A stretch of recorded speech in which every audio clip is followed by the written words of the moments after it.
The U.S. airborne forces have always been considered elite within the military, and elite units require specialized weapons and equipment, including air-droppable tanks. However, the development of air-mobile tanks faced many setbacks. The Locust performed poorly in World War II, while the Walker Bulldog was far too heavy.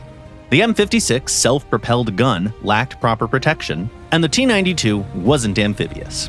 None of the mid-1950s tanks met the strict military requirements of weighing under 10 tons, providing protection against rifle-caliber rounds, being able to float, and mounting a powerful gun.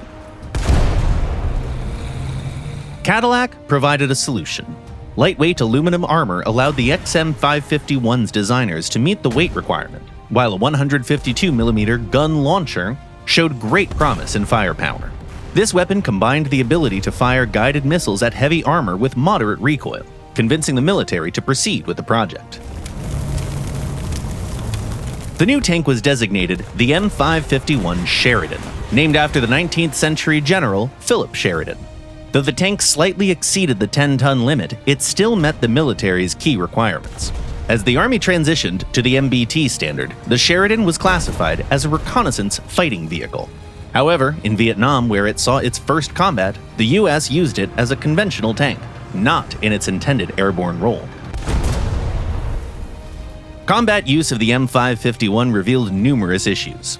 The gun had a short barrel life, developing cracks after repeated firing. Crews didn't initially receive any guided missiles at all, but to be fair, in Vietnam, high explosive rounds were more than enough. Beyond the gun, the tank had other issues: insufficient armor and an unreliable power plant. The vehicle was very vulnerable to mines, had a cramped fighting compartment. There was a long list of shortcomings, and those led to heavy losses in combat. By the end of the Vietnam War, some of the engineering flaws were resolved, but the tank was far from perfect. Still, it remained in service for 30 more years due to a lack of alternatives and the slow pace of developing a successor. The Sheridan's only real use in airborne operations came during the invasion of Panama. In most cases, it functioned more as a mobile fire support platform. Plans to upgrade the M551 with a more modern weapon system also never materialized. The Army disposed of the ill-fated tank in the late 1990s, after the end of the Cold War.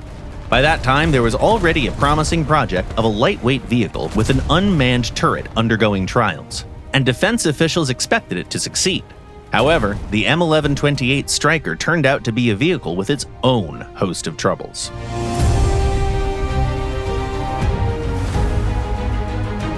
In War Thunder, you can find two Sheridans, at ranks 4 and 6 of the US Ground Forces tech tree. They carry different armaments.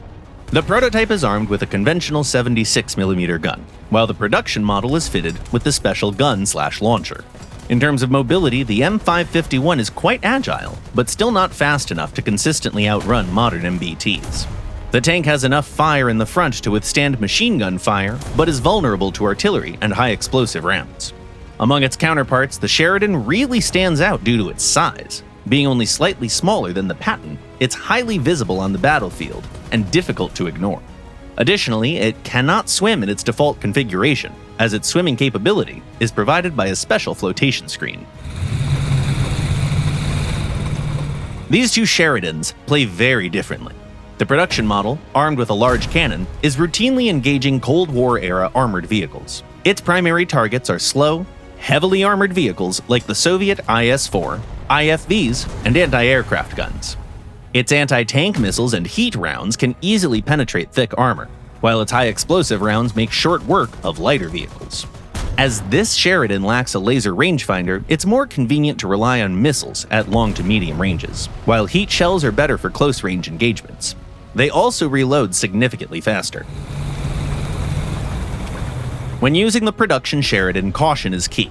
Hide the tank behind terrain features, try not to trigger aircraft with machine gun fire, and avoid dueling MBTs, as your gun takes way too long to reload to make those engagements worth it. The experimental model, armed with the same cannon as the Walker Bulldog, is quite different. The only thing it shares with the production version is its platform. It has access to sub-caliber rounds that have a decent penetration rate and are easy to use, but do limited damage. The gun of the tank reloads faster than most opponents and features a stabilizer, which is rare at its rank. Both Sheridans are best used as flankers, but the half Bulldog model can also be used in a very aggressive way. Take a position next to the main battle area, knock out a few opponents with powerful APBC shells, and then retreat. Its main drawback is limited ammunition. The Sheridan carries just 23 rounds, and it's highly advisable to take at least a few high-explosive shells. Despite its troubled history, the Sheridans of War Thunder stand out among their peers and allow for unconventional tactics on the battlefield. What's your favorite strategy for the Sheridan? Share your experiences in the comments below.